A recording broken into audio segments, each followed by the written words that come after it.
de la UAM, certificada como médico general por el Comité Normativo Nacional de Medicina General. Tiene un curso de actualización en servicios de atención a la mujer, 2 diplomados de actualización y desarrollo académico para ser médico general. Es conferencista, ha tomado 1000 cursos, el taller de diagnóstico del TDAH, curso nacional de actualización en diabetes, obesidad y dislipidemias. Tiene un seminario de fisiología y tratamiento de la hipertensión arterial.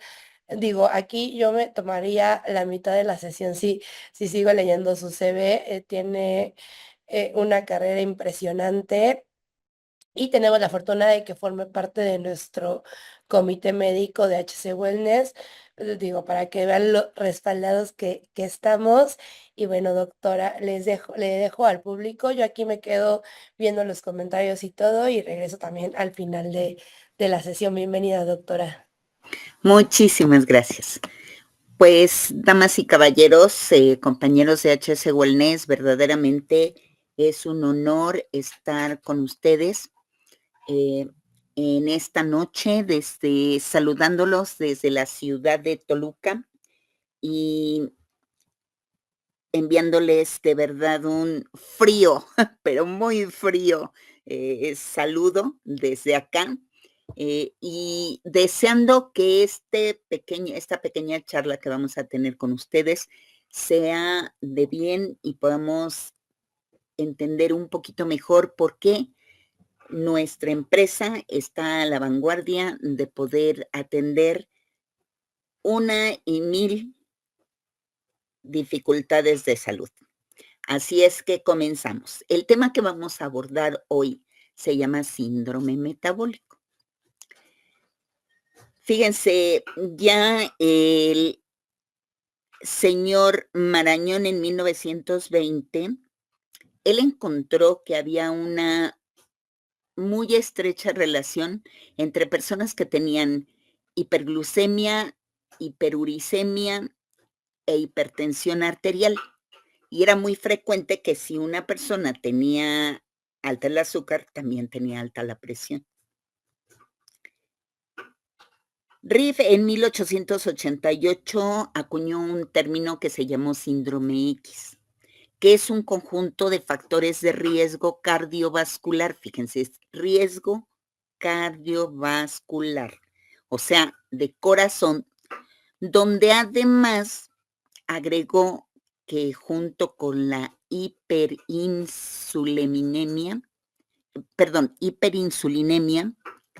quiere decir que aumentaban la cantidad de insulina dentro del cuerpo de la persona.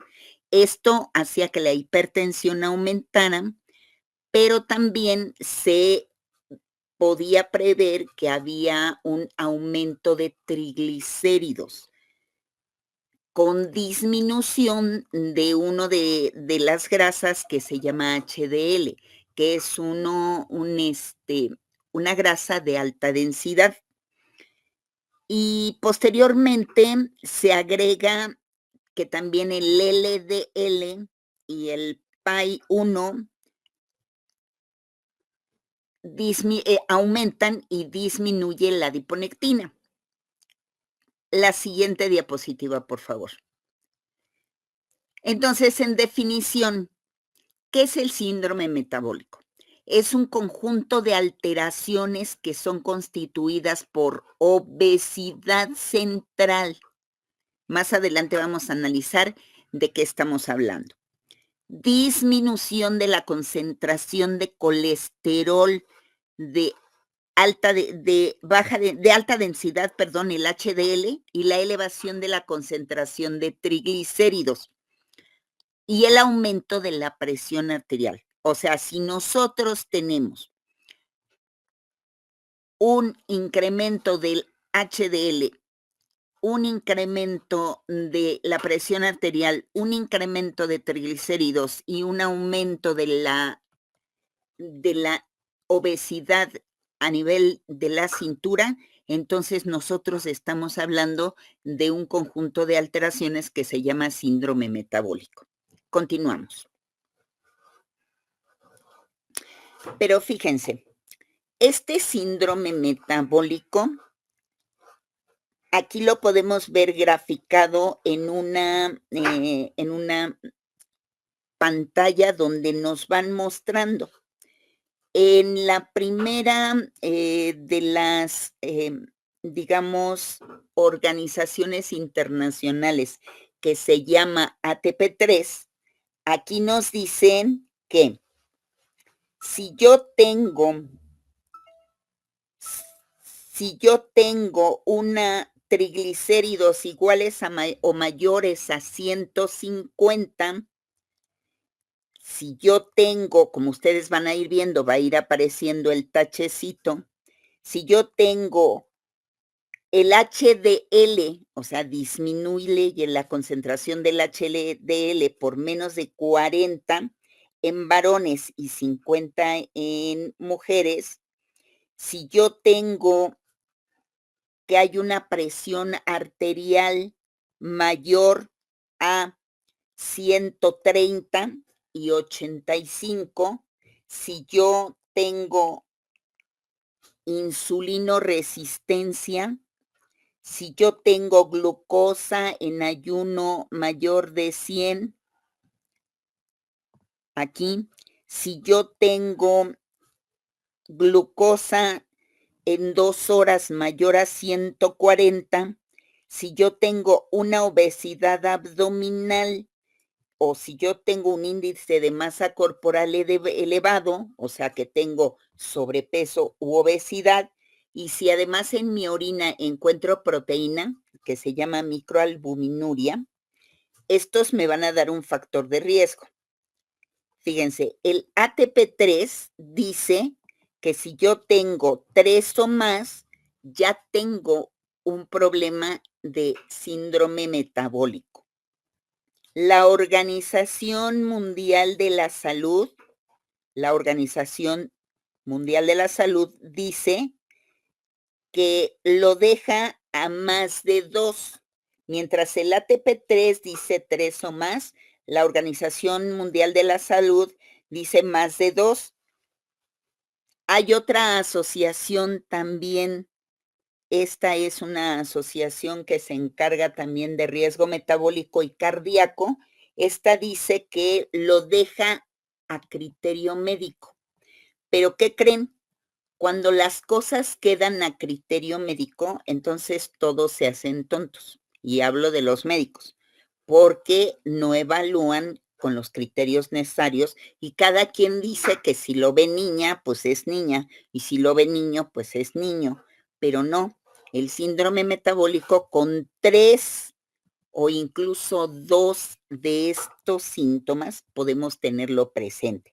Y por último, la última es también la Asociación de Diabetes Internacional, que esta dice que cualquiera de estos síntomas más obesidad central o obesidad abdominal es más que nada, no puedes, es más que nada el riesgo nada más sería estar gordito con uno solo de estos factores. La siguiente, por favor. En el 2009 se reunieron representantes de diabetes de muchas asociaciones, como las leen ustedes ahí, la Asociación Internacional de Diabetes, la Asociación Interamericana del Corazón, un montón de asociaciones. Y ellas que dijeron, incluida la TP3, para resolver las diferencias entre la definición de síndrome metabólico, se sentaron y trataron de unificar criterios. En esta unificación se encuentra publicada como pues la, digamos, homogeneización del síndrome metabólico en algunas revistas de interés médico. Yo sé que algunas cosas de las que yo hablé van a estar raras, pero al final me van a entender. ¿Continuamos? Ok. Ahora, fíjense nada más. Esta gráfica es muy bonita porque en la primera vemos cómo el parámetro de obesidad abdominal es importante para 3 asociaciones. Los triglicéridos altos todos pero en esta de obesidad central tenemos que los hombres tienen 90 centímetros o más, ya puedo pensar que tengo obesidad abdominal. En las mujeres es arriba de 80 centímetros. Para el ATP3 dice que en los hombres 102 centímetros y que en las mujeres son 88 centímetros. Y para la asociación ALAD dice que en los hombres 94 centímetros y en las mujeres 89 centímetros. Entonces, ¿qué podemos concluir? Pues yo me iría por esta porque es la más estricta. Los hombres no deben de tener más de 90 centímetros de perímetro abdominal o ya estamos teniendo obesidad abdominal. Y las mujeres no deberíamos tener más de 80 centímetros. Si esto nosotros lo analizamos entre nuestra, digamos, población, pues yo creo que más del 50% no vamos a cumplir con este requisito. Luego, vienen los triglicéridos. Para la IDF dice que son 150 miligramos. El ATP3 dice que son 150 miligramos. Y el ALAD dice que son 150 miligramos. Aquí, por lo menos las 3 se ponen de acuerdo. Si yo tengo 154 de triglicéridos, perdón, 151 de triglicéridos y tengo perímetro abdominal, según un criterio de lo anterior, vamos a poder ver que ya puedo tener este síndrome metabólico. Luego, el colesterol HDL debe de estar por arriba de 40 miligramos en los hombres y en las mujeres por arriba de 50 miligramos. La mayoría de personas, si yo en HC Wellness, en las reuniones que tenemos los martes, les hiciera una, digamos, prueba de colesterol HDL, ¿qué creen? La mayoría estamos muy bajos de HDL.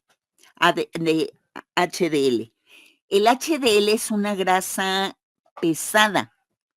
El LDL es una grasa ligera. La grasa pesada nos beneficia. La grasa ligera, como vamos a ver posteriormente, es la que forma las placas de colesterol en las arterias. Luego, continuamos con la presión arterial.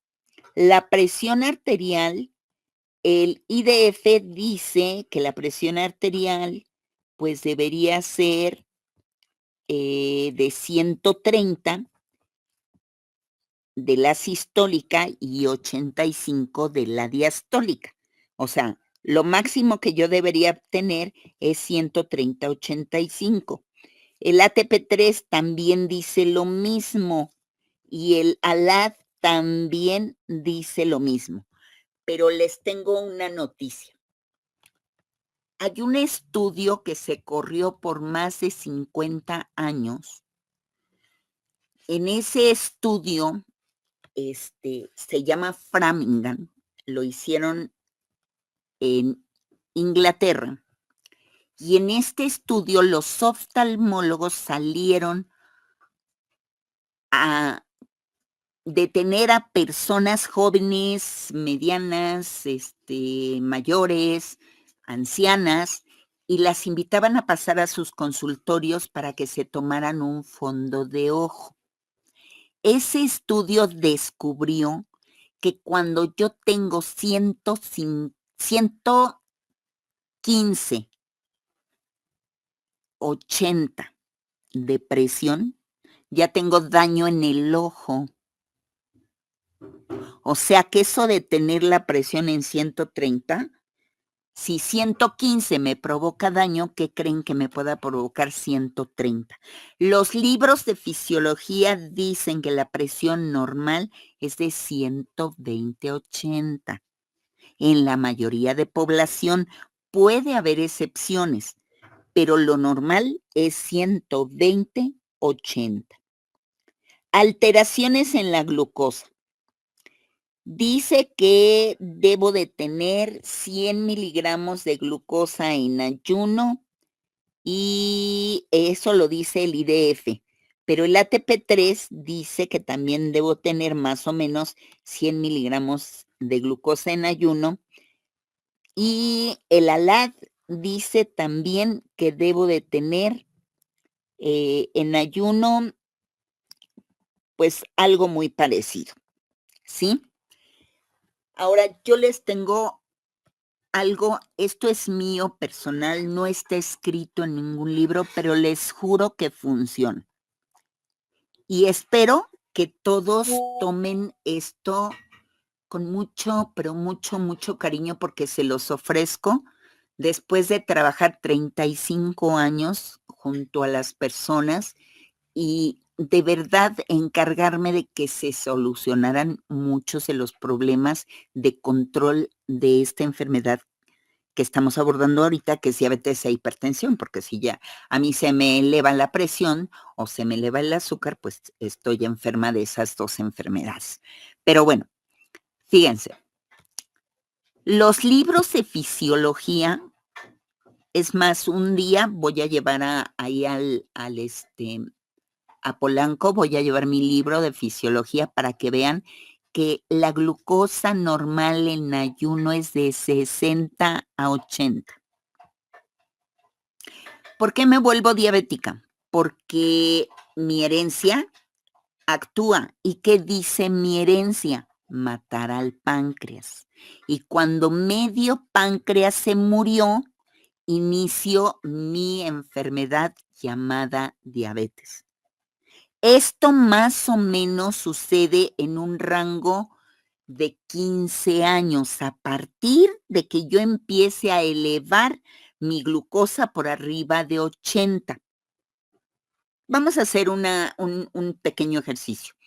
Si yo tengo que en ayuno tengo 100 miligramos de azúcar, pero lo normal es 80 en ayuno, porque los libros de fisiología en personas normales dicen que de 60/80.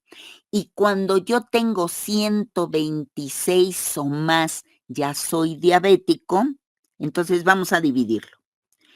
Si me tardo 15 años en matar el páncreas, vamos a hacer una rayita de 15 años.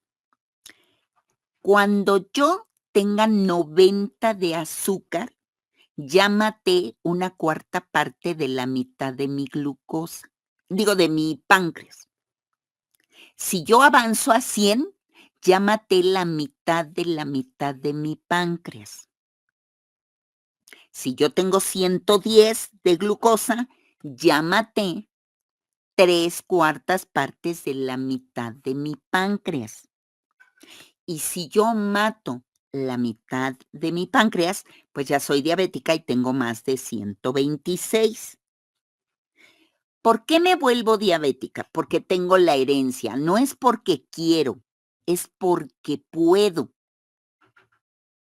Y cuando yo puedo tener ese daño, pues es porque ya murió la mitad de mi páncreas. Entonces, ¿de dónde sacan el 99.9% de los médicos que una glucosa de 100 en ayuno es normal? Yo estuve cautiva en una comunidad donde yo era la única que podía prestar atención. ¿Y qué creen? Cuando yo veía a alguien con 90, yo le advertía y le decía que tenía en promedio unos 5 años para retroceder. De lo contrario, terminaría siendo diabético. ¿Y qué creen? No tarda más de 10 años a partir de que yo tengo 90 para convertirme en diabética. Ese es mi regalo del día de hoy. Entonces, la presión siempre debe de estar por abajo de 120/80. Y la glucosa en personas normales debe estar por abajo de 80. Y en personas diabéticas, en ayuno 100, pero ayuno significa antes de desayunar, antes de comer y antes de cenar. Y la postprandial, la glucosa postprandial, es 2 horas después del alimento. Cuando soy diabética, yo debo tener 140. Así es que aquellos diabéticos que amanecen con 120 o 130 y dicen que están normal, permítanme decirles que controlar la diabetes no significa tomarse un chocho.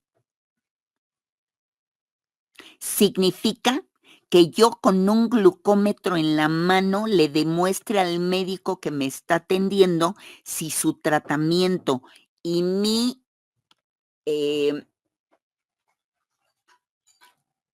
forma adecuada de tratar la comida a partir de que sé que soy diabética, ¿qué quiero decir? Que si yo no dejo los azúcares, pues me voy a matar. No importa los medicamentos que me den, ¿eh? Yo me voy a matar. Por lo tanto, quitarnos de la dieta toda esa comida que nos lastima es algo, pero muy, muy, muy importante. ¿De acuerdo?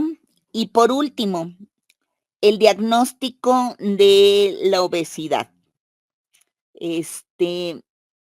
Si nosotros tenemos la obesidad, el ATP3 ya dijimos que dice que más de 2 ya tenemos el problema, más la obesidad. 3, el ATP3 dice, no, el IDF dice que 2, el ATP3 dice que 3 y el último dice que 2 y tener la obesidad abdominal. Entonces, son criterios, pero al final lo que yo quiero que ustedes vean es que estar obeso mata, estar hipertenso mata y estar diabético también. Y si yo tengo dislipidemias, o sea, problemas con la grasa, todavía más. La siguiente, por favor. La epidemiología en el 2018, esto ha incrementado hasta un 15%, ¿sí? Todos estos números que tienen aquí, en el último en salud que revisamos con otro grupo de HC Wellness, nos dimos cuenta que ya andamos por el orden de los 28, 27%, ¿de acuerdo? Entonces, en el 2018, para que ustedes se den un cuenta, se reportó que había una prevalencia de diabetes del 10.3%. Hoy andamos en alrededor del 28%, ¿sí? Pero vamos a suponer que estamos en el 2018. El 10.3%, pues de 100 millones, de 130 millones que somos, pues aproximadamente hay 13 millones de diabéticos. En cuanto a hipertensos, pues más o menos hay como unos 18, como unos 24 millones de hipertensos. No en vano, la causa número 1 de muerte es el infarto al miocardio, porque la hipertensión ahí está. ¿Y qué creen? En ese EnSalud que revisamos en otro grupo, nos dimos cuenta que la mitad de los diabéticos y la mitad de los hipertensos y la mitad de los dislipidémicos no saben que están enfermos. Eso es algo verdaderamente espantoso. ¿Me puedes pasar la siguiente? Entonces, vamos a redondear. Componentes del síndrome metabólico. Obesidad abdominal. Y ya quedamos que entre más estrictos seamos, es mucho mejor. Por eso ahora creo que los chinos no tienen un pelo de tontos, porque allá normalmente son muy delgados. En cambio, en nuestra preciosa América Latina, pues cuando somos jovencitas, delgaditas, pero nada más nos embarazamos y Dios guarde la hora. Obesidad abdominal. Acuérdense, mujeres, vamos a hacerlo con un poquitito de manga ancha. En los hombres de 90 a 94 centímetros y en las mujeres de 80 a 88 centímetros. Arriba de esa cifra ya tenemos problemas de obesidad abdominal. Ya dijimos dislipidemia, colesteroles y triglicéridos. El colesterol arriba de 180 y los triglicéridos arriba de 150, malo. Presión arterial elevada, todo lo que sea fuera de 120-80 es enfermedad y se llama hipertensión. Y me van a poder decir que van a venir los cardiólogos a decirme, pero ¿qué creen? Los cardiólogos son los que más se mueren de infartos al miocardio y al cerebro, lo cual quiere decir que ni ellos mismos entienden de lo que están hablando. Resistencia a la insulina o intolerancia a la glucosa. Si yo tengo 80 miligramos de glucosa en ayuno, estoy sana. Si tengo 85, 86, ya no. ¿Y qué tengo que hacer? Dejar de comer azúcares. Eso es lo que tengo que hacer. Hacer más ejercicio. Dejar de comer comidas llenas de azúcares y azúcares refinados, que es lo peor de la vida. La que sigue. Ok, fíjense, esta tablita está muy interesante porque nos ayuda a definir qué es una obesidad. Y está muy fácil que la puedan ustedes entender. Fíjense, hay una manera. Yo me puedo parar en una pared y pegar los talones, las pompas, los hombros y la cabeza a la pared y puedo poner una rayita y después medir, descalza, y después medir hasta dónde llegó esa rayita. Lo puedo hacer con una escuadra para que sea exacto. Entonces, derechito, derechito, pegando todo lo que acabo de decir a la pared y eso me va a dar mi estatura. Y luego subirme a una báscula con la menor cantidad de ropa posible. Si estoy en casa y tengo una báscula, pues ahí puedo quitarme toda la ropa y saber cuánto peso exactamente. Porque luego vamos a los doctores y nos pesan hasta con todo y zapatos. Entonces, cuando yo tengo esas dos cifras, fíjense, yo empiezo a hacer una cierta, digamos ya, numerología que está sentada, y entonces digo, mi estatura mi peso en kilos, entre mi estatura en centímetros. Otra vez entre mi estatura en centímetros por 10,000, y eso es mi índice de masa corporal. Eso me va a dar un número. Si el número es de 16, quiere decir que tengo una desnutrición y desnutrición muy severa.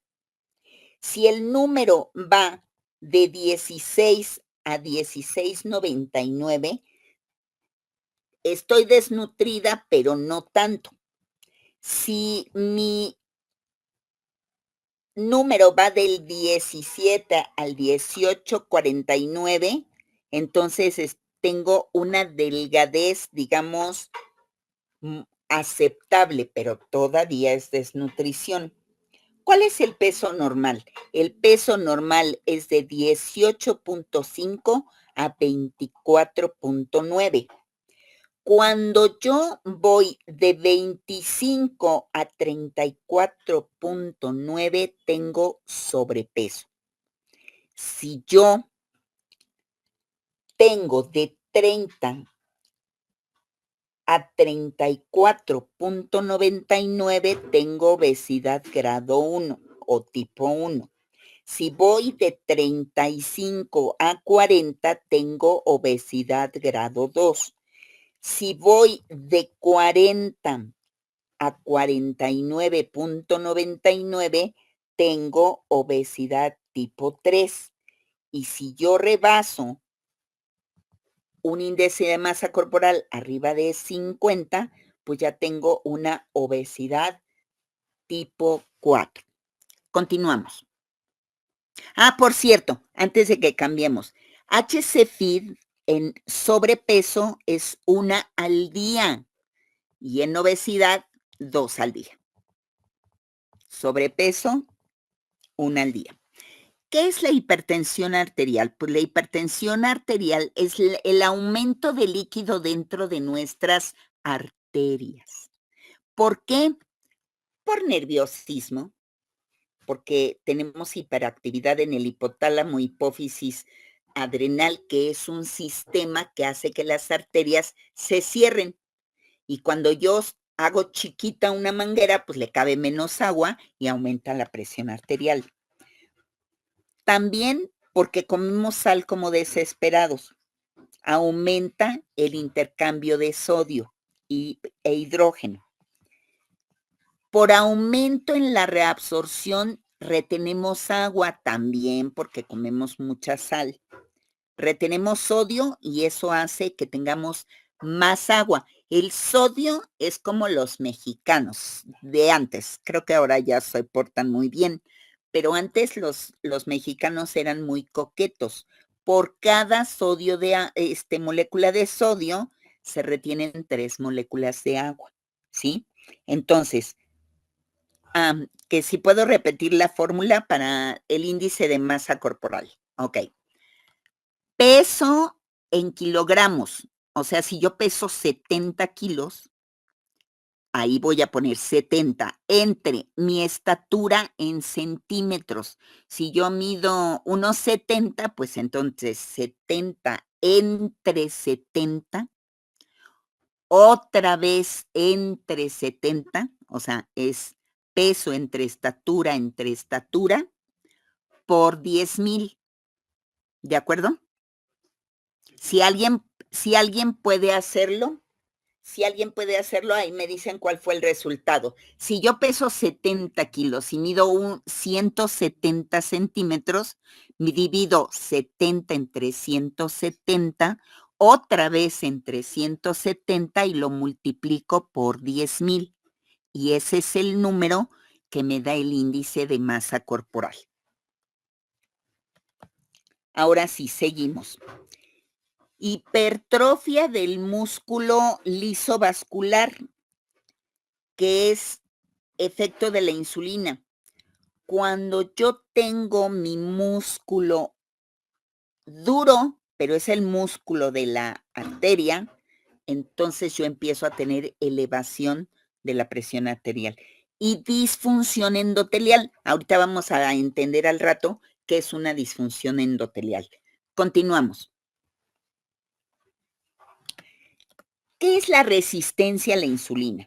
Fíjense, a medida que yo voy matando páncreas, cada vez tengo menos insulina, porque el páncreas es el que produce la insulina para que mi cuerpo la absorba. Acuérdense siempre lo que les digo en Polanco.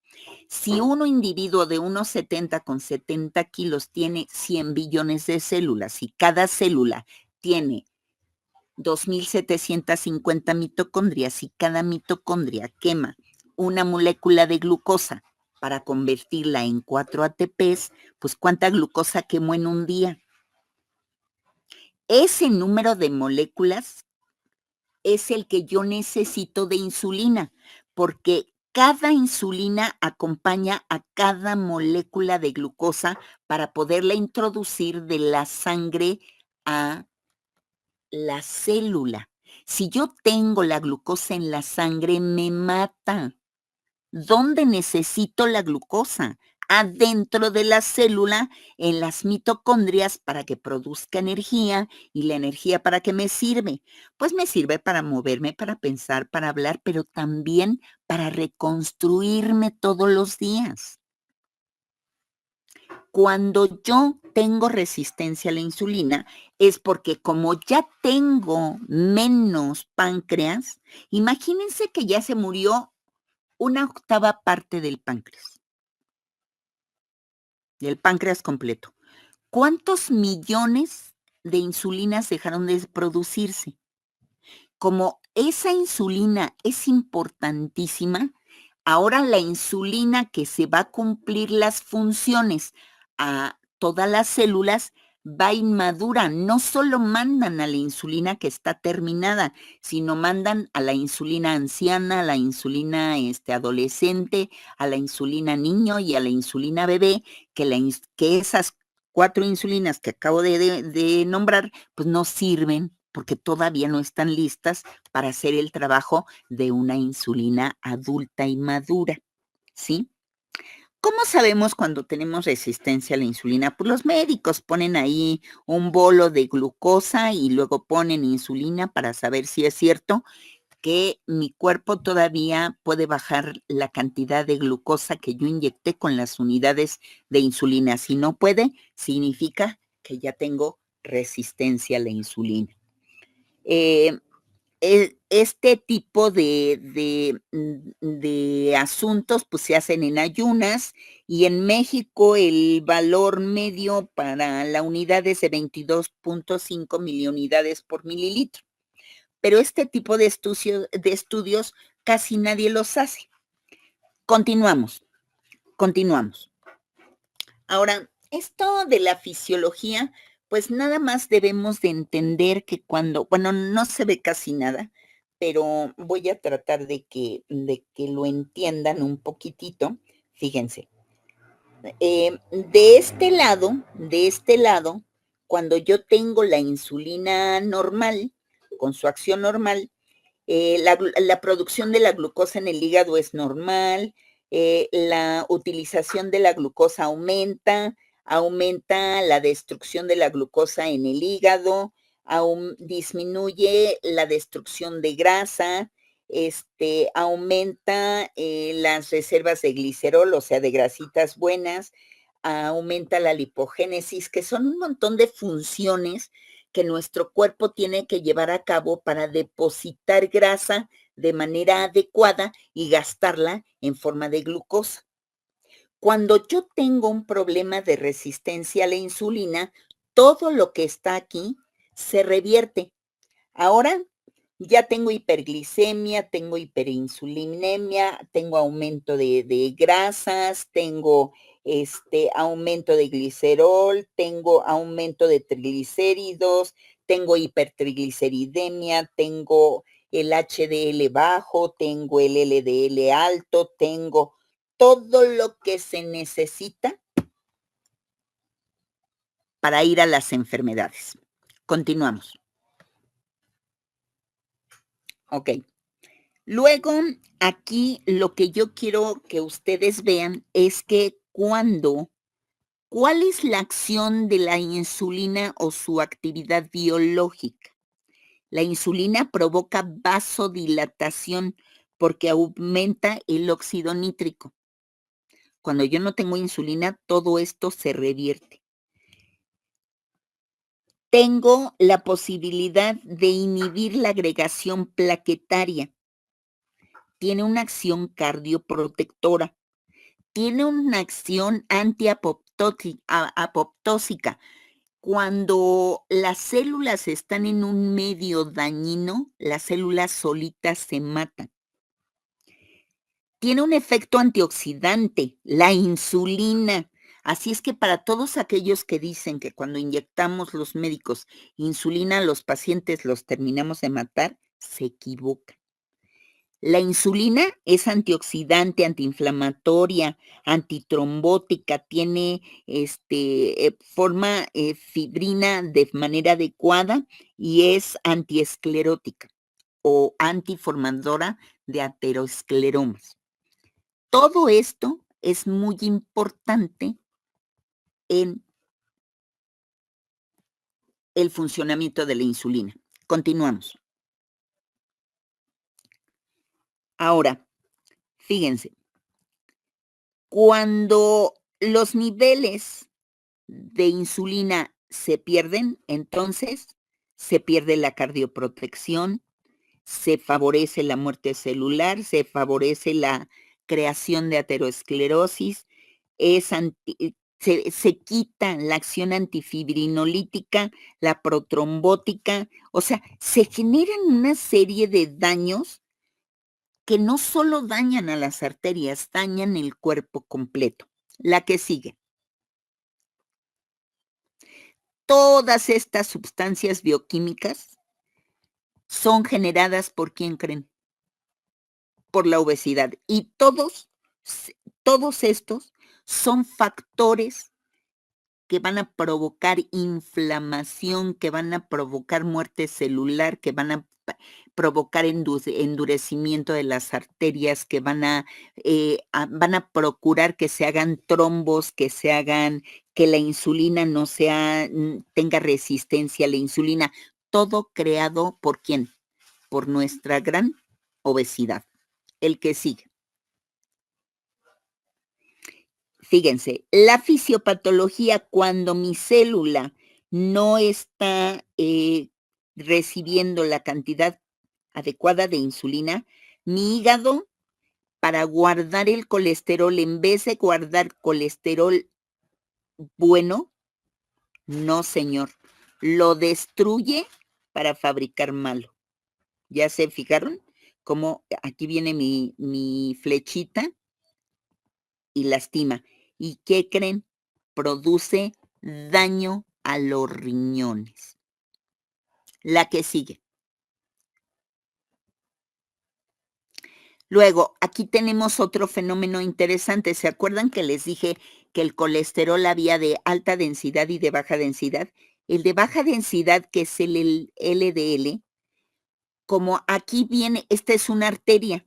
La arteria debería ser bonita como aquí, pero como empieza a aumentar la presión arterial, fíjense lo que pasa.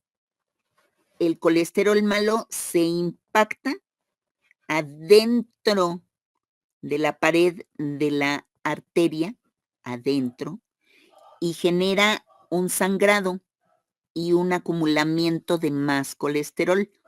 Esta es una placa de arteriosclerosis, donde aquí cada vez se va a ir reduciendo con el paso de los años, esto se va a hacer gordote, gordote hasta acá, hasta que se cierre, y si esta arteria era una que le daba de comer al cerebro, al cerrarla, todo el árbol, todo el río de esta arteria, al taparse, va a matar todo lo que hay por delante porque ya no le va a llevar ni comida, ni oxígeno, ni nada.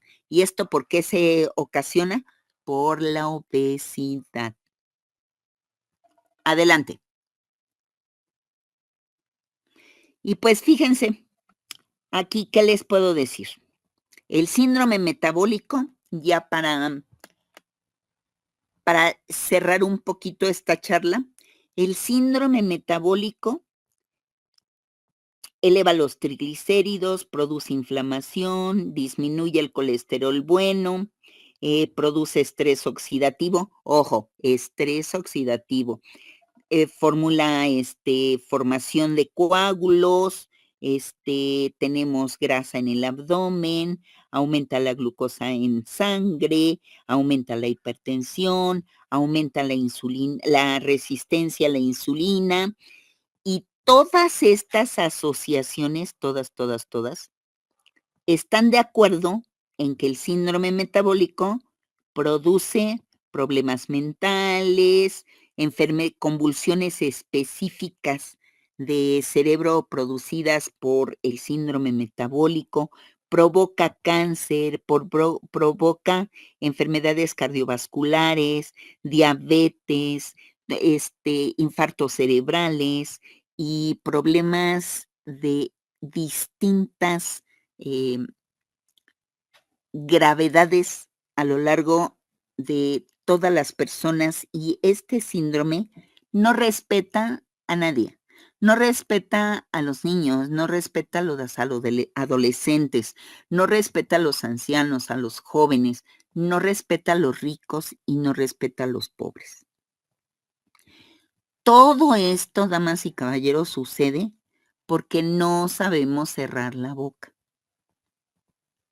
porque amamos comprar las porquerías que hay en todos esos fantásticos centros comerciales llenos de luz, que yo siempre digo que los humanos somos como los mosquitos o las mosquitas. Cuando hay luz, se acercan, o las maripositas de noche, ¿no? Que nada más tenemos una lámpara encendida y ahí empiezan a estar alrededor. Nosotros somos así, buscando lo que nos mata, pero ahí queremos estar. Continuamos. Si no mal lo recuerdo, pues terminamos con los productos. Ahora vamos a asociar un poquitito. ¿Cuántos minutos nos quedan, preciosa? Los que necesite, doctora, no se preocupe. Ok. Ahora vamos a ver, fíjense. Complex, cualquiera de los dos, antioxidante. Active Pro, antioxidante. Y nosotros estamos hablando de que el síndrome metabólico es un fenómeno oxidativo por naturaleza. ¿Qué creen? HCC, antioxidante. Support, antioxidante. Nachil, antioxidante. Connect, híjole, Connect es algo que me vuela la cabeza, porque el Connect tiene un sistema que crea óxido nítrico. Es un precursor de óxido nítrico. Y el óxido nítrico evita los infartos. Y si hablamos de Hemp-C, antioxidante. Nosotros tenemos, de verdad que ahora sí voy a decir lo mismo que Silvia, aunque yo soy muy selectiva para mis nutracéuticos, pero ahora sí voy a decir lo que dice Silvia. Tómense lo que se les pegue la gana. Cualquier cosa que ustedes tomen de la nutracéutica de HC Wellness los va a beneficiar, pero recuerden, nada hay mejor para la hipertensión y la diabetes que NatShield y Support. No hay nada más precioso para antioxidar el cerebro que el Connect y el Hemp-C. No hay ninguna otra cosa más que pueda proteger nuestra piel de manera más espectacular que el Renew, porque a la obesidad le vamos a agregar todo el daño que nos produce el medio ambiente en la actualidad. Nosotros estamos expuestos a radiaciones permanentemente. Las computadoras, los teléfonos, los hornos de microondas, las pantallas, los refrigeradores y todos los artefactos que utilizamos hoy en día para la comunicación emanan radiación. Y recuerden que este es un antioxidante de la piel. ¿Qué les puedo decir de Complex y de los dos Complex? Pues que el síndrome metabólico precisamente radica en que acumulamos grasa de manera inadecuada por comer demasiadas azúcares. Estas dos cositas son expertas en limpiar eso que le producimos y le dañamos a nuestro pobre hígado y a todos los lugares donde almacenamos grasa de manera inadecuada. ¿Y qué les puedo decir de HC Fit? Ni mandado a hacer si tenemos un perímetro abdominal. Aquí lo único que yo quisiera recomendarles muchísimo es que si ustedes van a dirigir un tratamiento, por ejemplo, si soy diabética hipertensa, ¿puedo tomar Complex? Claro que puedo tomar Complex, pero ¿qué creen? Lo primordial es NatShield y Support. ¿Por qué? Porque nosotros estamos viendo cura en diabéticos e hipertensos, no control. Estamos quitando medicamentos y no porque los quitemos nosotros, sino porque los propios médicos encargados de los pacientes, que son nuestros socios y son consumidores de nuestra nutracéutica, pues están viendo esa bendición. Nada más que a veces se toman esto un mes y ya lo cambian por otra cosa y no terminamos de hacer el tratamiento. Esto mínimo debemos tomarlo unos 2 años consecutivos. Pero si yo quiero 10 años más teniendo 60 años, como es mi caso, pues entonces me tomo el Nat-Chill para el resto de mi vida. Si yo soy una enfermiza empedernida, pues entonces mi Supor y mi Nat-Chill el resto de mi vida. Si yo quiero tener una nutrición adecuada, pues ¿cuándo puedo tomarme el Actipro? Pues toda la vida. Tenemos nutracéutica de primera, tenemos cosas bellísimas. Lo único que debemos de hacer es ser constantes y llegar al objetivo. Si yo tengo HC Feed y necesito perder tallas, entonces, ¿qué tengo que hacer? Tomarme el HC Feed hasta que pierda las tallas que necesito perder. Y no solamente tomarme un mes el HC Feed. Bueno, muchos dicen que tomando Complex Moca es mucho más efectivo el HC Feed. Quiero decirles que el HC Feed, el Complex Moca, el Supor y el Nat-Chill bajan de peso. Nada más que el que más lo hace es HC Feed. Pero si yo tomo este y tomo estos dos y luego tomo estos dos, pues voy a bajar con mucha más efectividad. Nuestra nutracéutica nos puede dar lo que nosotros queramos, solamente tener una guía adecuada para poderlo hacer de la mejor manera posible. Pues de verdad, yo espero que ustedes hayan disfrutado esta charla al igual que yo. Y si tienen alguna duda, déjenlo en los chats para que nuestra queridísima Andrea capture todas esas inquietudes y ustedes nos puedan ir guiando para saber qué quieren saber acerca de la salud y nuestros productos. Yo les agradezco infinitamente que me hayan brindado la oportunidad, Andrea, gracias. Mil gracias. Por favor, un saludo para Alejandro Sanz y decirles mil gracias por permitirme participar con ustedes. Mil No, gracias. muchas gracias a usted, doctora, por todo lo que nos dijo. Digo, yo respondo a su pregunta, estuvo muy interesante, lo disfruté mucho y aquí puedo ver en los comentarios que también.